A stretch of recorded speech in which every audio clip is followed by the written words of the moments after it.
Welcome back to the channel, my fellow night terrors. The veil between our world and the spectral realm is thin, thinner than some might think.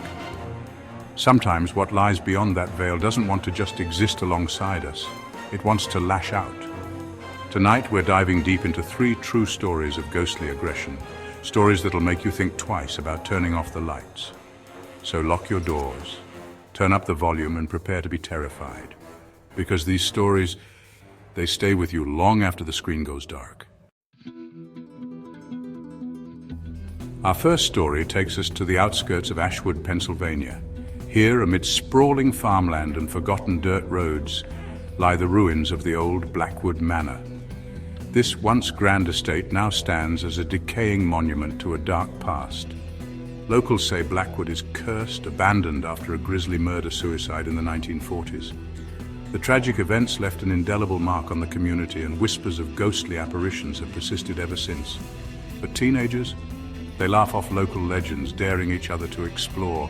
The thrill of the unknown and the allure of the supernatural are too tempting to resist. That's how a group of 4 friends found themselves at Blackwood Manor's rusted gate one chilly October night. The air was crisp, and the moon cast an eerie glow over the dilapidated structure. Armed with cheap flashlights and teenage bravado, they ventured in. Their laughter echoed through the night, masking the underlying tension they all felt. The air was thick with unsettling stillness, broken only by the crunching of leaves underfoot. Every step seemed to amplify the silence, making their journey even more unnerving. The manor loomed, its skeletal silhouette stark against the pale moon. It was as if the house itself was watching them, waiting for their next move. Broken windows stared down like vacant eyes, and the wind whispered through gaps in boarded-up doorways.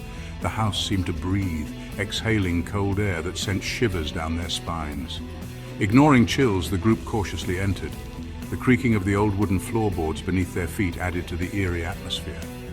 The air grew colder, thick with decay and dampness. The smell of mold and rot was overpowering, making it hard to breathe.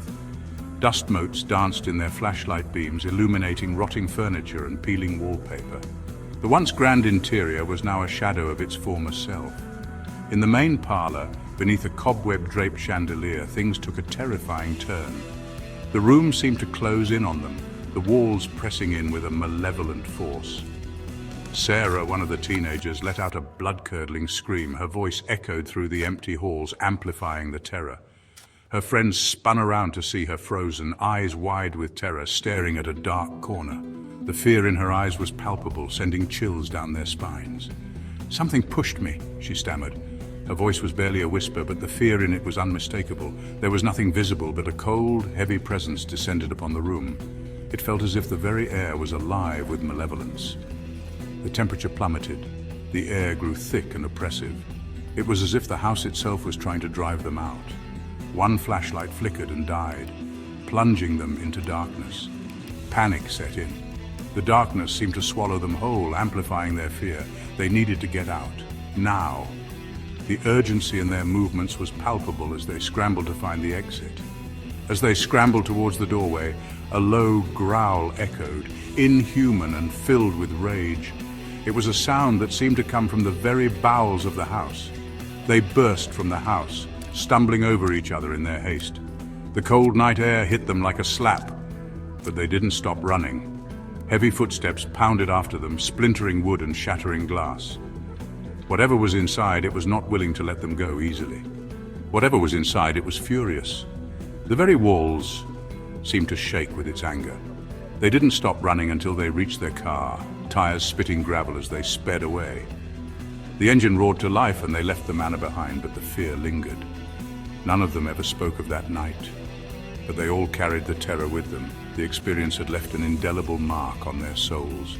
They had been warned, and they had ignored those warnings. The price of their curiosity was a night of terror they would never forget. The Blackwood Manor did not appreciate visitors. It stood as a grim reminder of the past, a place where the living were not welcome.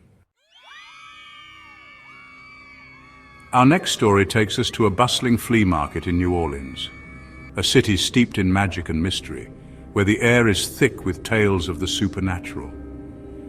Amidst the colorful stalls, a young woman named Claire stumbled upon a curious item, something that seemed to call out to her.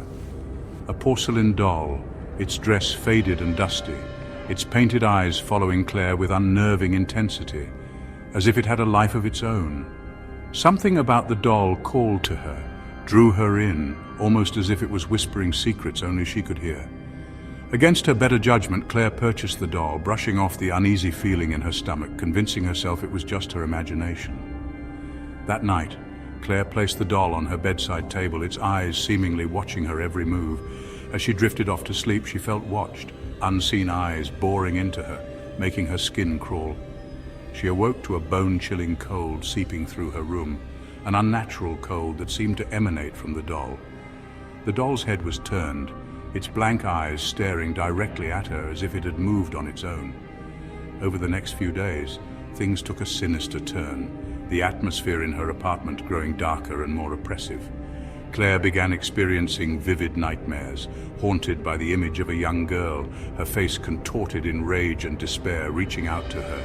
The nightmares were so real, Claire began to dread falling asleep, fearing what horrors awaited her in the dark. Even in waking hours, she felt watched, followed by unseen eyes, a constant presence that made her heart race.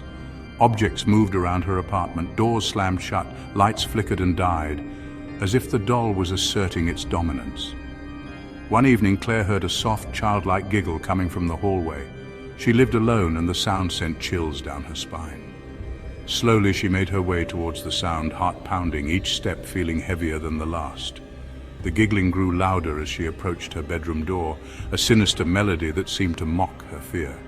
With a deep breath, Claire threw open the door, bracing herself for whatever horror awaited her. The room was empty except for the doll, perched on her bed, its eyes glinting in the dim light, as if it was pleased with itself. Scrawled across her bedroom mirror in blood-red lipstick were 3 words, "You can't hide." A message that sent her reeling. Claire stumbled back in horror, stifling a scream, her mind racing with the realization of the danger she was in. She knew the evil she had brought into her home was growing stronger, feeding off her fear, and she had to act fast. She had to get rid of the doll before it consumed her completely. She scooped up the porcelain figure, its icy touch sending shivers down her spine, a coldness that seemed to seep into her very soul. As she held it, a wave of pure hatred washed over her. It was the doll, it was furious, and it wanted revenge. Claire rushed to the fireplace, tossing the doll onto the burning logs, hoping the flames would cleanse her home of its evil. The moment the flames touched the porcelain, a blood-curdling scream echoed through the apartment, a sound that seemed to pierce her very being. The scream seemed to go on forever, then suddenly it was gone, leaving an eerie silence in its wake. The apartment was silent, the air thick with the smell of burning wood and something acrid, a scent that would haunt her for days. Claire never saw the doll again, but she never forgot the terror it brought, a memory that would stay with her forever. To this day, she can still hear that scream in her nightmares, a haunting reminder of the evil she once faced. Our final story takes us to the picturesque suburbs of San Diego, California, a place known for its sunny weather and serene neighborhoods. The Harpers had just moved into their dream home, a charming 2-story colonial with a white picket fence, the kind of house that seemed perfect for raising their 2 children, Ethan and Lily. From the moment they crossed the threshold, they felt a heaviness in the air, a pervasive unease that seemed to cling to every corner of the house.